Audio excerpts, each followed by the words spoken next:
The conventional wisdom in the West, and this is certainly true in a place like Britain and the United States, is that Putin is responsible for this crisis. It's the Russians.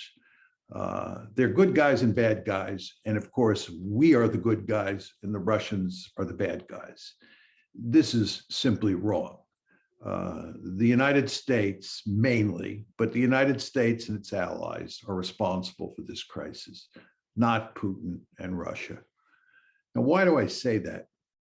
It's very important to understand that what the West has been trying to do since 2008 is turn Ukraine into a Western bulwark on Russia's border. And that policy had three dimensions to it. The first and most important is NATO expansion. The idea was that we were going to expand NATO eastward to include Ukraine. The second element of the strategy was EU expansion. So in other words, it was not just NATO expansion that was going to go and include Ukraine, it was also EU expansion. And the third element of the strategy was the color revolution.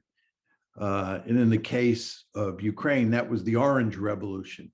And the idea was to turn Ukraine into a liberal democracy like Britain, like the United States. And not only a liberal democracy, but a liberal democracy that was allied with the United States. Because again, this is all part and parcel of a strategy that is designed to make Ukraine a Western bulwark on Russia's border. Now, as I said to you, the most important element of the strategy is NATO expansion. And that's why the April 2008 Bucharest NATO summit is of immense importance. At the end of that April 2008 Bucharest summit, NATO announced that Georgia and Ukraine would become part of NATO. They said, this is going to happen, period. The Russians made it unequivocally clear at that point that that is not going to happen. They drew a line in the sand. As you all know, there were two big tranches of NATO expansion before that 2008 meeting. The first tranche of NATO expansion was in 1999. That included Poland, Hungary, and the Czech Republic. Then there was a second tranche in 2004, which included countries like Romania and the Baltic states, and so forth and so on.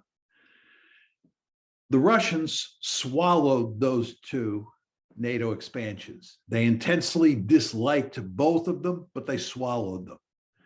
When NATO said in 2008 that expansion would now include Georgia and Ukraine, the Russians drew a line in the sand. It's very important to understand that. They said, this is not happening. It is no accident that in August of 2008, a few months after the April 2008 Bucharest summit, you had a war between Russia and Georgia. Remember, Georgia is the other country besides Ukraine that is going to be brought into NATO. The Russians said, that ain't happening. And you had a war in August 2008. In February 22nd to be exact, February 22nd, 2014, the crisis broke out over Ukraine. And it was mainly precipitated by a coup in Ukraine that overthrew a pro-Russian leader and installed a pro-American leader. The United States was involved in that coup. The Russians went ballistic. This is hardly surprising. They went ballistic, and they did two things. First is they took Crimea from Ukraine. Why did they do that? You understand that there is a very important naval base called Sevastopol on Crimea. And there's no way the Russians are going to let Sevastopol become a NATO naval base. This is not going to happen. That's the principal reason that the Russians took Crimea. And the second thing that they did is that the Russians took advantage of a civil war that broke out in eastern Ukraine almost immediately after the February 22nd, 2014 crisis. And what the Russians have done is they have fueled that civil war, and they have made sure that their allies, who are mainly Russian speakers and in many cases Russian, in eastern Ukraine are not defeated by the Ukrainian government. They, in effect, are wrecking Ukraine. The Russians are basically saying, we will wreck Ukraine before we allow Ukraine to become a member of NATO. So the Russian response is very important to understand this. In 2014, when the crisis first broke out into the open in response to what had happened in Bucharest in 2008, the Russian response was twofold. Number one, they took Crimea, and you should all understand Crimea is gone. It is never going back to Ukraine, one. And number two, they have said implicitly that we will destroy Ukraine, we will wreck it before we will let it become a member of NATO. Now, the question you want to ask yourself is, why are the Russians doing this? This is Realpolitik 101. And the fact that people in the West, especially in places like Britain and the United States, don't understand this boggles my mind. I just don't understand it. The idea that you could take a military alliance run by the United States, the most powerful state in the world, and run it up to Russia's borders, and the Russians wouldn't be bothered by it, is simply unthinkable. We in the United States have the Monroe Doctrine. The Monroe Doctrine says that no distant great power is allowed to form a military alliance with a country in the Western Hemisphere, and is certainly not allowed to move military forces into the Western Hemisphere. I remember the Cuban Missile Crisis very well. What happened there is the Soviets put nuclear-tipped missiles in Cuba. The United States said, this is categorically unacceptable. Military forces from afar are not allowed in the Western Hemisphere. And we had the Cuban Missile Crisis, and the end result is those missiles were removed. When the Soviets were later talking about building a naval base at Cienfuegos, the United States told them in no uncertain terms, you are not building a naval base at Cienfuegos. Just not going to happen. The United States views the Western Hemisphere as its backyard, and it prohibits distant great powers from coming into its backyard. Well, don't you think the Russians are going to be deeply disturbed by the United States turning Ukraine into a bulwark right on its borders? Of course they are. And the Russians told us that immediately after the Bucharest summit. The Russians made it categorically clear that Ukraine is not going to become part of NATO. But of course, the Americans and their allies did not listen, because we believe that we're the good guys. We're a benign hegemon here in the United States, and we can do pretty much anything we want in the world. And for a while, it looked like we could get away with that. As I said, the Russians accepted the first NATO expansion, the 1999 one, and they accepted the second NATO expansion. But after Bucharest, they said, this is not happening. So you had this major crisis that broke out in February 2014. Now, the crisis tamped down quite a bit after 2014. But in the fall of last year, 2021, it began to ramp up. And of course, early this year, and I'm talking about early 22, it became a full-blown crisis. And the question that we want to ask ourselves is, what happened here?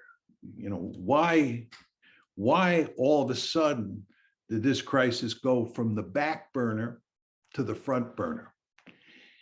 And the answer is that the United States and its allies were effectively turning Ukraine into a de facto member of NATO.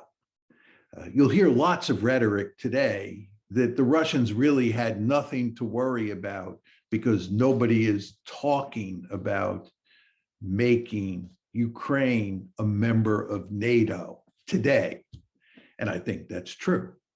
But if you look at what we were actually doing, it's a different story. First of all, going back to the Trump administration and continuing into the Biden administration, we are now arming Ukraine.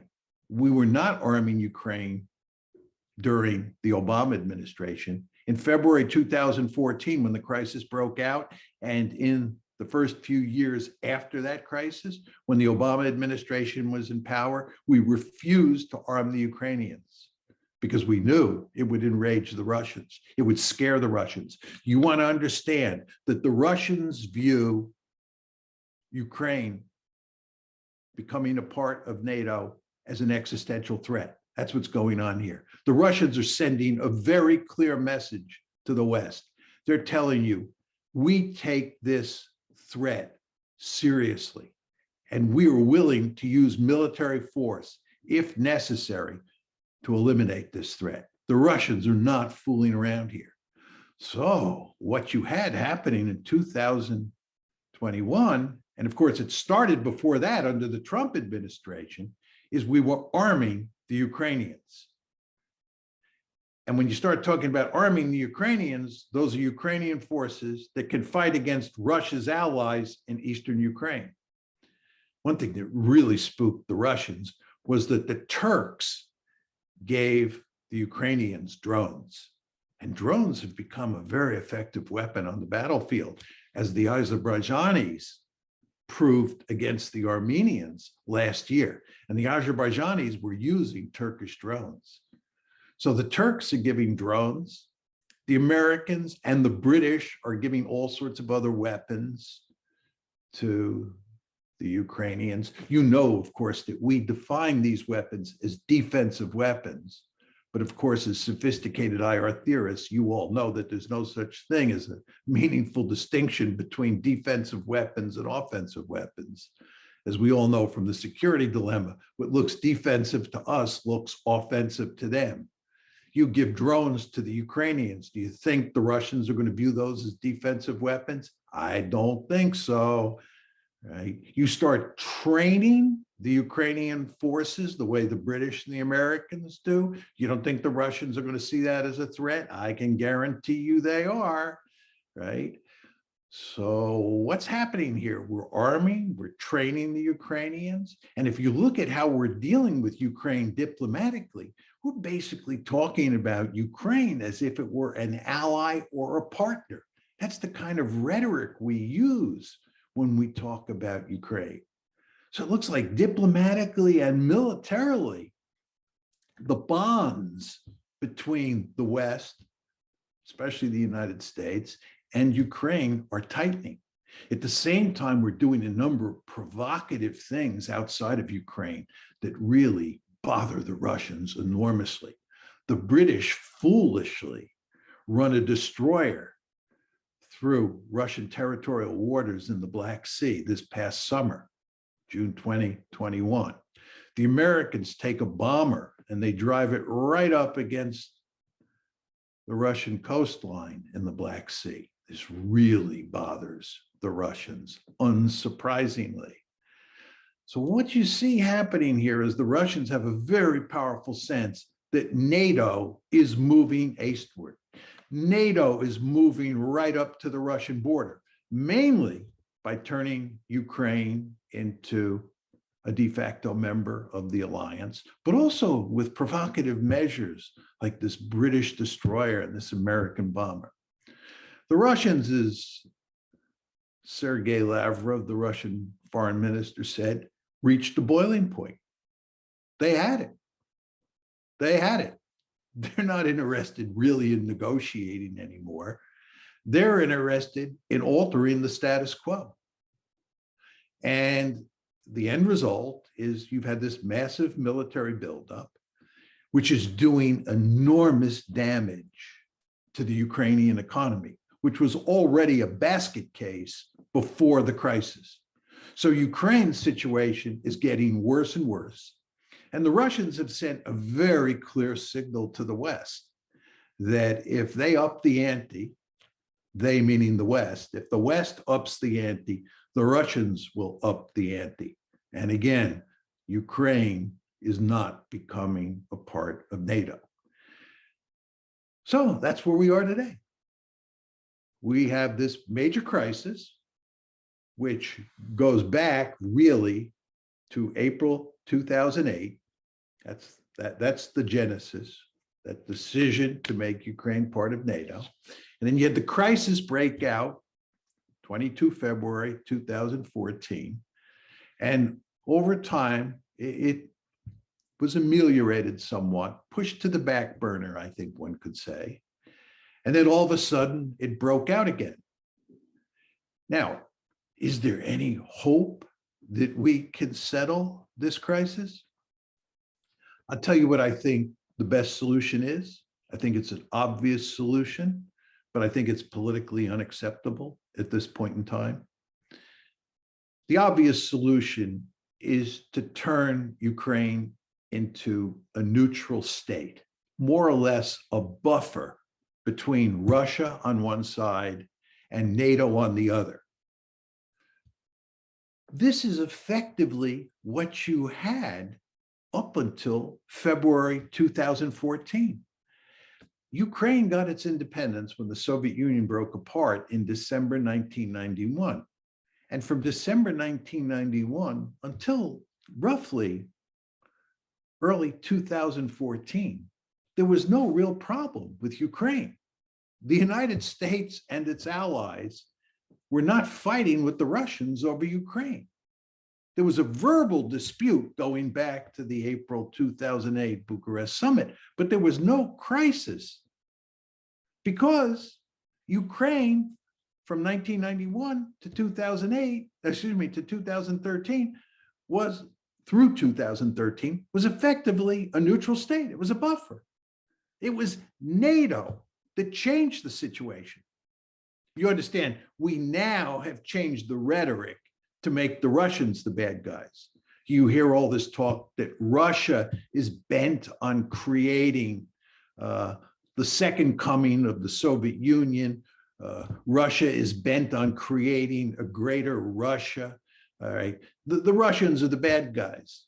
This is a story that was invented after February 22nd, 2014. Nobody was making this argument before February 22nd, 2014. Nobody was arguing that we had to expand NATO to contain Russia before February 22nd, 2014.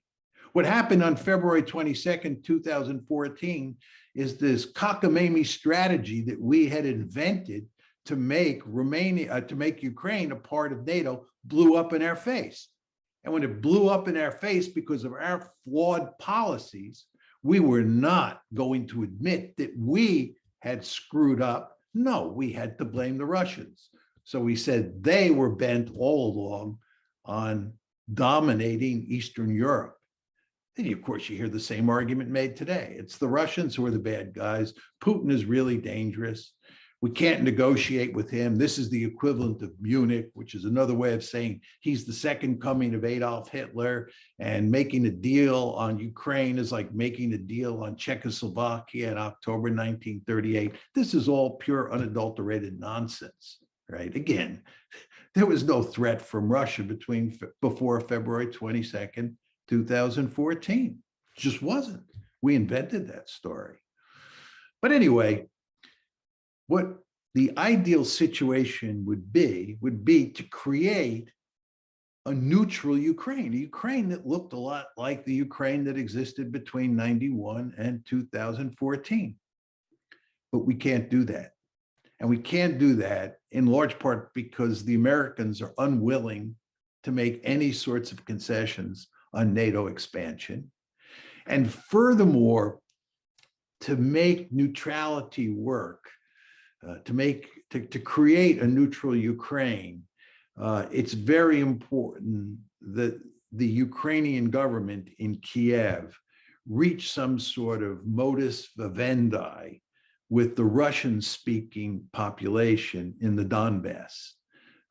This is the famous Minsk Accords, right? It's imperative that the Kiev government implement the Minsk Accords so that the civil war, and it is effectively a civil war between the people in Donbass and the people in Western Ukraine, that has to be settled before this problem can be solved. But the politics inside of Ukraine at this point in time make that impossible. And again, as I said, it's impossible to envision President Biden at this point saying that he's going to give up on NATO expansion. So the end result is this crisis is going to go on and on. That's the sad truth, in my humble opinion.